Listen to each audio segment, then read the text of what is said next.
안녕하세요. 더오름수학 원장 이승준 선생입니다.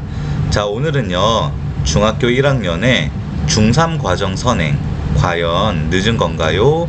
라는 주제를 가지고 한번 이야기를 해보려고 합니다.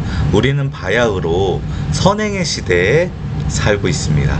물론 예전에도 선행이 있었고 선행을 했고 또 빨리 선행을 하는 친구들, 진도가 빠른 친구들이 있었지만 예전에는 한 10년, 한 6, 7년 전까지만 해도 좀 더 어학이나 영어를 중시하는, 뭔가 독서를 중시하는 그런 뭔가 경향이 있었다면, 오히려 시대가 조금 더 빨라지고 할수록 조금 더 우리는 선행의 시대, 수학 선행의 시대에 살고 있다고 우리는 이야기할 수 있습니다. 자, 그러면요, 과연 이 중학교 1학년 아이가 중3 과정 선행을 하는 게 늦은 거고, 이 중학교 1학년 아이가 중3 과정 선행을 해서 2년 이상 선행을 하는 거죠. 그래서 선행이 늦다고 생각해서 들어갈 반이 없다는 것이 과연 현재 정상적인 상황이고 정상적인 시스템인가? 과연 이런 친구들이 정말 모두 다 입시에 성공할 수 있는지에 대해서 한번 심각하게 이야기를 해봐야 되는 시점이라고 생각이 들어요. 자, 일단 선행이 아이가 능력이 있어서 선행을 빨리 하고 많이 하면 좋지만, 1000명의 학생이 이제 선행을 이제 곧 초등학교 때부터 고등선행을 하고 한다고 했을 때, 이게 고등학교에 올라가서 이 아이가 정말 문제를 바로 풀 수 있고 수학을 조금 더 가볍게 할 수 있게끔 만들어주는 아이는 1000명 중에 이게 선행을 하고 안 한 1000명이 아니라 그만큼의 선행을 한 1000명 중에 많아야 한두 명 정도라고 저는 생각이 들어요. 제가 우리 부모님들한테 말씀드리는 이야기가, 항상 상담을 하면 어떤 이야기를 드리냐면요, 선행은 양념과 같은 거다. 우리가 수프를 먹을 때 그냥도 먹을 수 있지만 후추를 뿌리면 조금 더 맛있듯이, 치킨을 먹을 때, 후라이드 치킨을 먹을 때 그냥 먹어도 담백하고 맛있지만 양념 소스나 머스타드를 찍어 먹으면 조금 더 색다른 맛이 나는 그런 양념과 같은 존재예요. 아이가 고등선행을 많이 했어도 아이가 고등학교 2학년, 3학년 올라가서 수원, 수투, 확통, 미적분, 기하를 했을 때 많이 한 게 어느 정도냐면은 스프에 후추, 치킨에 머스타드 정도의 양념이라는 거예요.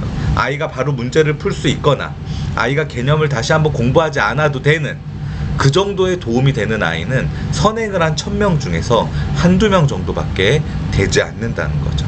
그러면 단순히 치킨에 머스타드를 찍어 먹기 위해서, 그냥 먹어도 되는 스프가 조금 느끼하다고 후추를 쳐먹기 위해서 그만큼의 노력을 해야 될 필요가 있냐는 거예요. 본 내용은 치킨인데, 본 내용은 스프인데 후추나 머스타드가 더 부각이 되면 안 된다는 거죠.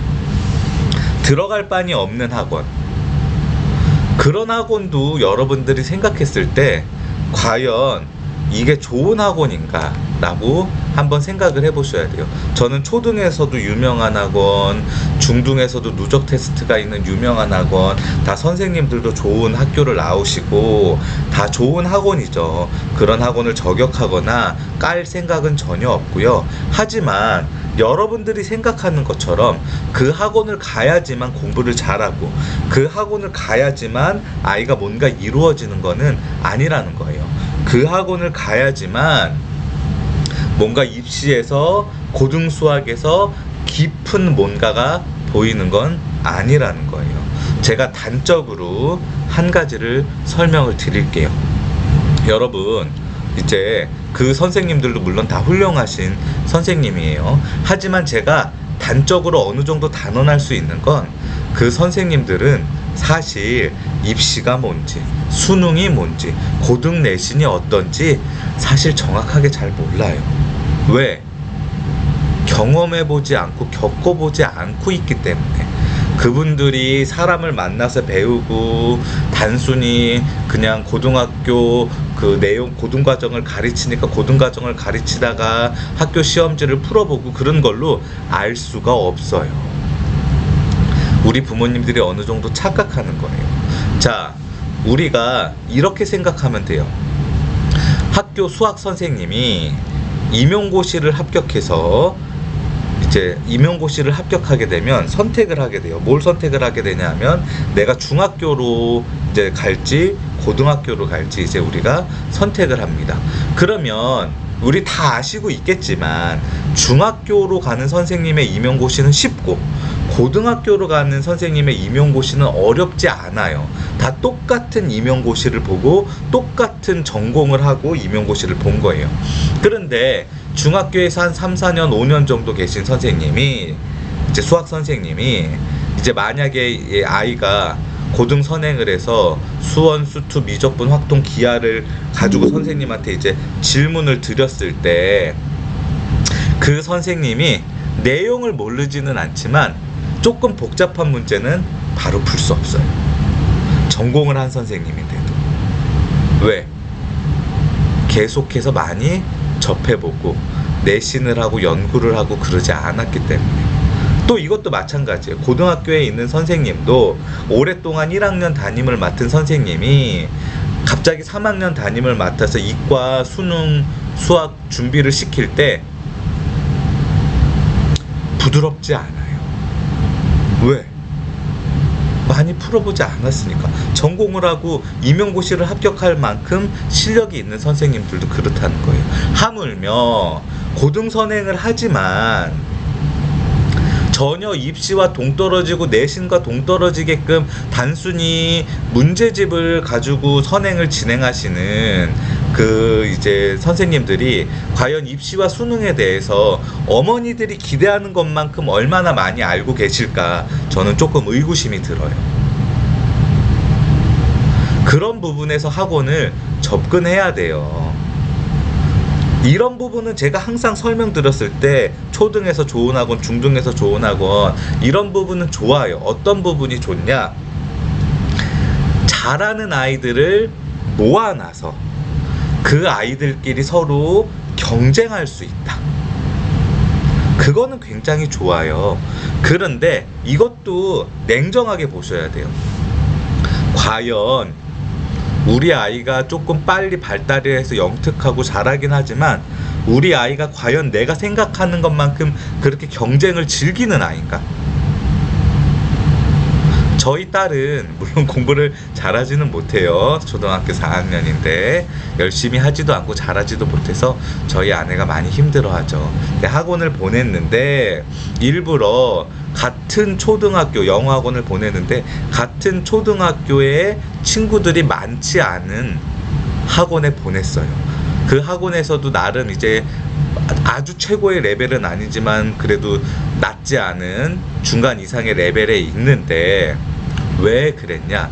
저희 딸은 높은 레벨에 들어가서 잘난 척하는 거를 좋아하기는 하지만 자기가 남과 비교돼서 자기 친구와 비교돼서 혹시라도 레벨이 다운되거나 그랬을 때 그거를 굉장히 좌절감을 느끼는 친구이기 때문에요.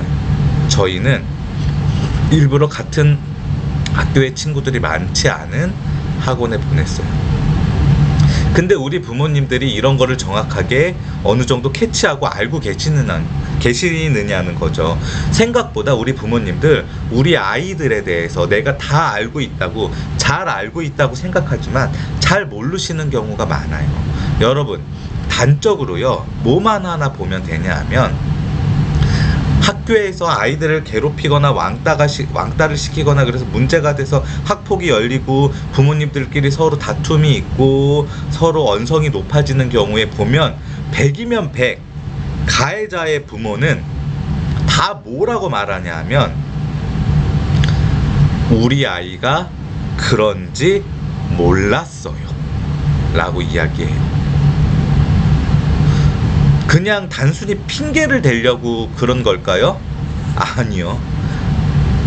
생각하는 거예요. 우리 아이는 그럴 리가 없다라고 항상. 부모가 가장 냉정한 눈으로 가장 정확하게 봐야 되는 부모가 가장 눈을 흐리게 본다는 거죠. 이제 이런 이야기를 해요. 제가 사는 동네도 그렇고 강남 안에서도 어디가 더 순한 아이들이 많고 어디가 더 공부 잘하는 아이가 많고 어느 아파트, 어느 초등학교, 어느 중학교, 어느 고등학교 이런 생각을 하신다는 거죠. 근데 정말 다 쓸데없어요. 뭐가 쓸데없냐 하면 여러분들 이제 항상 제가 강남에 있고 제 대치동에도 오래 있었고 반포에 있고 그러면 부모님들 그런 말 많이 해요. 강남 아이들이 순진해요. 강남 아이들이 순수해요. 다른 지역보다는 순진하고 순수하고 공부만 하려는 친구들이 많아요.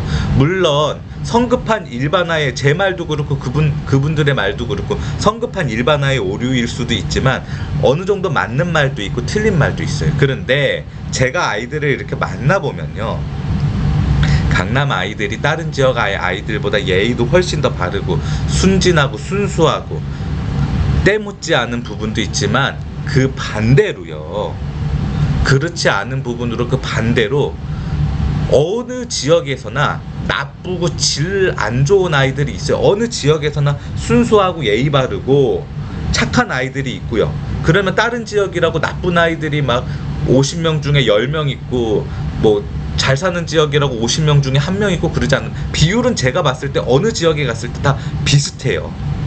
그러면 잘 사는 동네에서 질이 나쁜 친구들은요 굉장히 교활한 친구들이 많아요.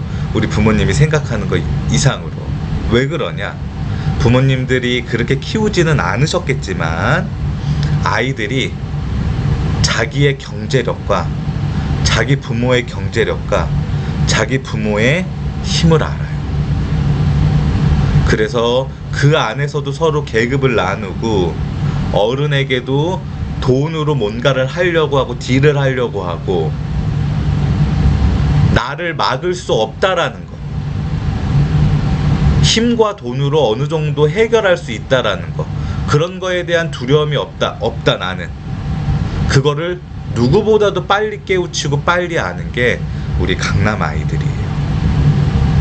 다른 지역 아이들 다 못되지 않았어요. 누구보다도 더 순진하고 예의 바르고 엄마가 편의점 알바하다가 아이 학원비 대고 먹고 살려고 밤늦게까지 새벽까지 편의점 야간 알바하다가 들어오면은 아이가 설거지 해놓고 청소도 다 해놓고 숙제도 다 하고 자는 아이들도 수두룩하고, 지나가다가 다른 지역, 여러분들이 좀 못 산다고 하는 지역 아이들도 길거리에 있는 쓰레기 있으면 주워서 쓰레기통에 버리고 남이 놓고 간 쓰레기도 자기가 주워서 버리는 친구들도 굉장히 많고, 강남에 있는 친구들도 그런 친구들도 많지만 내가 먹고 놔둔 쓰레기도 더럽다고 쓰레기통에 안 버리고 그냥 조금이라도 불편한 거는 참지 못하고 더 짜증내고 더 거짓말하고 그런 친구들도 많아요. 지역의 문제가 아니에요. 어느 곳으로 가서 공부를 잘할까, 어디로 가서 뭐를 해야 될까가 아니라는 거예요. 내 애를 내가 똥밭에 있든 시궁창에 있든 꽃밭에 있든 내가 매 눈으로 감시하고 냉정하게 쳐다보면 어디에 있든지 잘 키울 수 있어요. 또 하나는, 저도 이제 뭐 늙지는 않았지만 젊지만 요즘 젊으신 어머니들 보면 많이 경제적으로 여유로우신 분들이, 많이 이기적이신 분들이 많아요. 그리고 또 하나는 뭐 이게 직장맘이냐 직장맘이 아니냐를 가지고 구분을 하는 건 아니지만 요즘에 강남에 여유롭게 사시는 분들이, 어머니들도 좋은 전문직을 가지고 계시는 분들이 많아서 바쁘고, 그리고 전문직은 가지고 있지 않아도 자기의 사교 생활과 자기의 그 친교 생활을 하느라고 생각보다 바쁘신 분들이 많아요. 그래서 여러분들이 생각하는 것보다 강남에 있는 친구들이 다른 지역에 있는 친구들보다 생각보다 더 많이 경제적으로는 풍족하고 학원은 많이 다니고 그러지만 돈은 많이 쓰지만 생각보다 여러분들이 생각하는 것보다 정서적인 교감과 유대감이나 그런 것들이 없고 소외되는 친구들이 많아요. 이런 것도 한번 생각해 보셔야 돼요. 제가 가장 염려하는 거는 뭐냐 하면은 저희 아이에 대해서 저희 아이 똑똑하지 않아요. 공부를 잘 못해요. 노력도 많이 안 하고 집중도 안 하고 그래서 저희 아이를 가르치면서 저희 아내가 너무나 많이 힘들어해요. 근데 어제 무슨 일이 있었냐면 아내가 너무 스트레스를 받는다는 거예요. 자주 저한테 하소연을 해요. 제가 왜 너의 사랑하는 딸을 가르치면서 그렇게 스트레스를 받냐, 그러지 마라, 그런 얘기를 하는데 저희 아내가 막 이런 막 하소연을 하면서 저한테 뭐라고 얘기했냐면 내 아이는 그러면 안 돼 라는 얘기를 했어요. 제가 그 말을 듣고 좀 너무 화가 났어요. 물론 아내한테 막 화를 내고 소리를 지른 건 아니지만 그런 게 어딨어요. 내 아이가 뭐가 특별하다고. 그래서 제가 그랬어요. 저희 아내한테, 여보, 너는 뭘 그렇게 잘나서 그렇게 얘기를 하냐. 너 그렇게 다른 엄마들과 다른 사람과 비교했을 때 내 아이는 그러면 안 된다는 만큼 네가 잘났냐. 그렇지 않거든요. 저는요 굉장히 똑똑했어요. 수학도 잘하고 올림피아도 수상도 하고 굉장히 똑똑했어요. 저희 아이는 그렇게 똑똑하지 않아요. 그래서 저는 그렇지만 저희 아이가 똑똑하지 않고 저와 비슷하지 않다고 해서 얘가 실패자다, 내 아이는 그러면 안 된다, 그렇게 생각하지 않아요. 저는 제가 이제 재능으로 어느 정도 성공을 했지만 저는 재능보다는 노력의 힘을 믿는 사람이에요. 아이들 가르치면 재능은 없지만 노력으로 극복해서 저보다 수학 잘하는 친구들 많이 봤어요. 그래서 저는 노력의 힘을 믿는 사람이고 재능으로 쌓아 올린 그 부나 명예는 한순간에 사라질 수 있지만 노력으로 쌓아 올린 부와 명예는 쉽게 사라지지 않는다는 걸 알기 때문에 전 노력의 힘을 믿는 사람이에요. 그래서 제가 지금 가장 염려하는 거는 저희 아이가 지금은 저희와 유대관계가 잘 있어요. 거짓말도 많이 안 하고, 물론 저희가 없을 때 거짓말도 하고 욕도 할 수 있지만 이제 저희가 매 눈으로 어느 정도 뭐 단언할 수는 없지만 지켜보기 때문에 거짓말하는 것도 빨리빨리 밝혀내고 혼내고 그러고 있는데, 이게 안 먹히는 시점이 왔을 때, 그 시점에 사춘기가 왔을 때, 그때도 우리 아이가 지금과 같지는 않겠지만 저희와 어느 정도 유대관계를 유지해 줄 수 있을까. 그러면 아이가 공부를 못해도 아이가 우리한테 해결책을 달라고 그랬을 때 해결책을 줄 수가 있는데 그 유대관계가 깨져버릴까봐. 그래서 아이가 정말 해결책이 필요할 때 대화가 단절되고 소통이 단절돼서 아이한테 진정한 해결책을 줄 수 없게 될까봐, 그게 가장 두려워요. 지금 공부를 잘하고 못하고를 떠나서. 제가 그래서 우리 아내한테도 항상 하는 얘기가 그래요. 나중에 지금 우리 아이가 너한테 지금처럼 막 앵기고 막 미안하다고 파고들다가 자기가 어느 정도 생각과 힘이 키워졌다고 생각했을 때 그러지 않는 시점이 있을 때는 답이 없다. 그러니까 그 유대관계를 깨지 않도록 짜증도 적당히 내고 사랑을 많이 줘라라고 얘기해요. 공부는요 여러분, 아이가 마음을 잡고 그것을 부모가 최선을 다해서 도와주면 한 걸음 한 걸음 한 걸음 한 걸음 나아가서 잘할 수 있어요. 중학교 1학년이 중3 과정밖에 선행을 안 해서 들어갈 반이 없어서 걱정이 되는 게 아니라 중3 과정밖에 안 해서 테스트를 볼 곳이 없고 좋은 학원을 들어갈 수 없다고 해서 엄마가 한숨 쉬고 유대관계가 깨져서 아이가 더 이상 엄마랑 소통을 하지 않는 게 문제라는 거예요. 그 부분에 대해서 제발 좀 잘 생각을 해주셨으면 좋겠어요. 중학교 1학년 학생의 중3 과정 선행은 절대 늦은 게 아니에요. 중2 과정 선행을 해도 늦지 않았어요. 전혀 늦지 않았어요. 한 학기 선행만 해도 괜찮아요. 내가 얼마나, 우리 아이가 얼마나 최선을 다해서 열심히 할 수 있느냐. 초등학교, 중학교 때는 그 열심히 하는 노력의 힘을 기르는 시점이라고 생각합니다. 좋은 반에 들어가고 좋은 누적 테스트를 보고 좋은 선행을 하는 게 아니라 노력의 힘을 갖는 그런 시간이라고 생각해 주셨으면 좋겠습니다. 시청해 주셔서 감사합니다.